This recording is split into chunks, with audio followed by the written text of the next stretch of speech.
My teacher told me a story one time of a man who was walking with his son in the park. And they're walking together, and his son looked at a crow in a tree. And he said, "Baba, what's that?" It's like a 2-year-old kid. Baba said, "It's a crow." And he said, "Baba, what's that?" And he said, "It's a crow." "Oh, okay." "Baba, what's that?" "It's a crow." "Oh, a crow. What's that?" "It's a crow."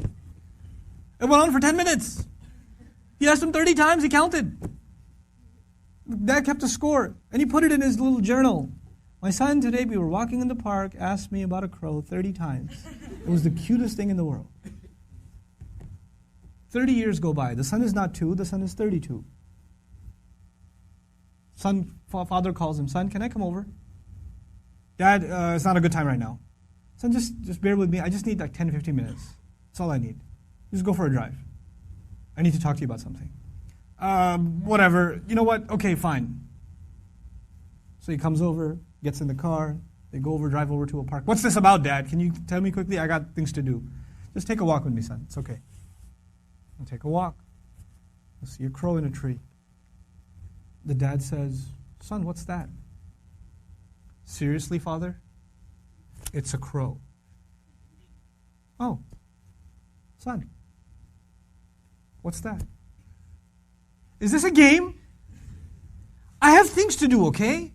It's a crow. You can't see? I just got you new glasses last month.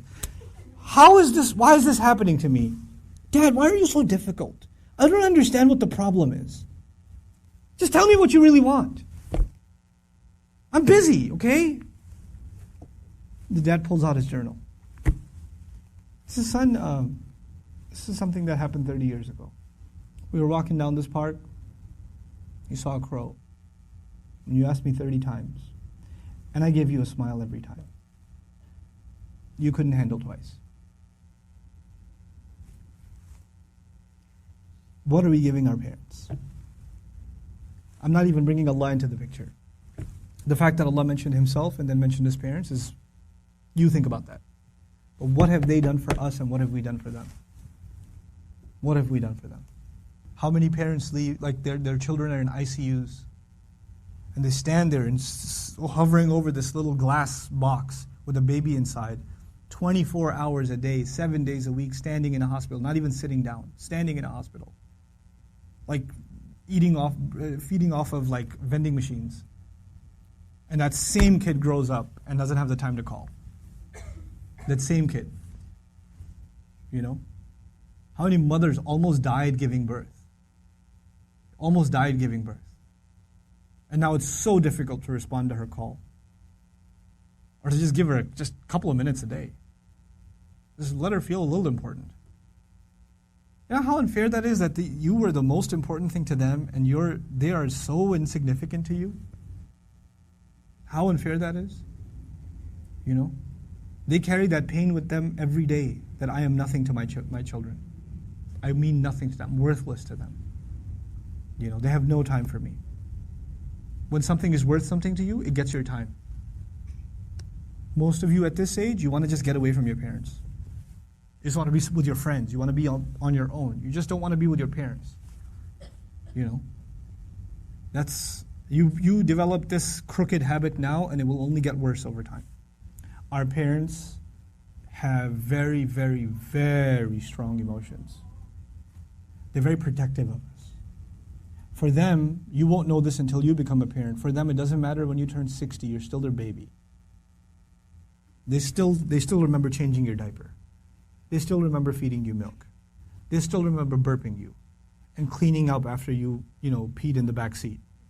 They still remember that. You don't remember that, they remember that. My son won't remember that. I was like, I gotta go.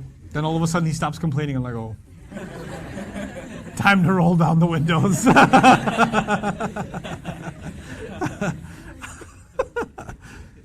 You know. Then he starts talking about what toy are we going to get for Eid. I'm like, oh, okay. This has not been a good day for the car. But when he's graduating college, and when one day he's getting married, and one day he has his own, he's not going to remember that. But guess who'll never forget? I'll never forget. I'll never forget carrying him into a bathroom, cleaning him up, changing his clothes. Abba, put the Spider-Man pajamas on.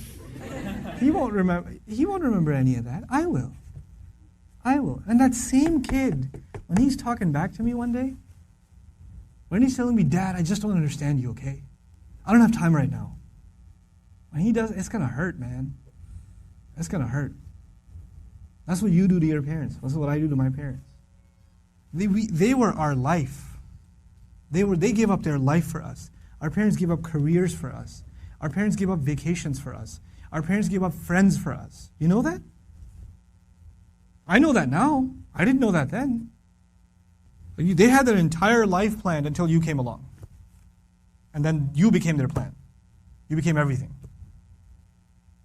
And you have the nerve. One thing doesn't go your way.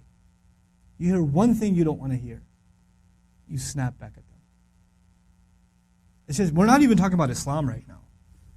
We're just talking about decency, man, just decency. What have they done for you and what you give them back is so unfair. It is so unfair. My dad's so annoying, my mom's so this, they're always mad, they're never happy, they're this, they're that. What are you? What about you? I'm telling you, I can't say this enough times, if you don't earn your parents' du'as, nothing good will come of your life. Nothing good will come of your life if they're not happy with you. If you haven't done everything you can to make them happy.